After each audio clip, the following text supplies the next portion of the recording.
तर या क्षणाची ही सगळ्यात मोठी बातमी आणि भारताने पाकिस्तानवर केलेली ही सगळ्यात मोठी कारवाई पुलवामा हल्ल्यानंतर, पुलवामातल्या भ्याड हल्ल्यानंतर भारताने पाकिस्तानला आज पहाटे सडेतोड उत्तर दिलेलं आहे। पाकच्या बालकोटमध्ये स्फोटांचे मोठे आवाज ऐकू आले। संरक्षण मंत्र्यांच्या बैठकीनंतर पाक विरोधात मोठा प्लान आखला जाईल अशी माहिती होती, याची चर्चा होती आणि अखेर आज तेच घडलं। आज पहाटे भारताने पाकला सडेतोड उत्तर दिलेलं आहे। 1000 किलोचा बॉम्ब पाकच्या बालकोटमध्ये टाकण्यात आलाय। सिद्धेश सावंत आमचे प्रतिनिधी न्यूज रूम मधून आपल्यासोबत जोडले गेलेले आहेत। सिद्धेश, काय अधिक माहिती आहे?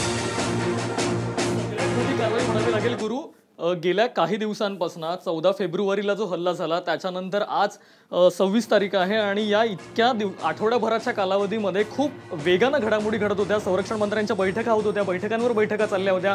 पाकिस्तानकडून देखील प्रेस कॉन्फरन्स घेण्यात आली होती। इम्रान खान यांनी म्हटलं होतं की आम्ही जर का भारताने हल्ला केला तर त्याचा बदला घेणार नाही का, आम्हाला एक संधी दिली जावी, आम्ही शांततेचं प्रतीक करून दाखवू असं देखील सांगण्यात आलं होतं। पण भावना ज्या होत्या त्या तीव्र होत्या। 40 जवान भारतानं गमावले होते, त्याच्यामुळे खूप मोठं जे दडपण होतं ते पाकिस्तानवरती आल्याचं पाहायला मिळालं होतं। आणि आता पुन्हा एकदा पाकिस्तानकडूनच या बातमीला दुजोरा दिला जातोय की भारतानं एक मोठी कारवाई केली आहे। 1000 किलो वजनाचा बॉम्ब टाकल्याचं सांगितलं जात आहे आणि जैशचे जे दहशतवादी तळं होती ती तळांवरती खूप मोठी आणि धडक कारवाई करण्यात आलेलं असं आपल्याला कळतंय।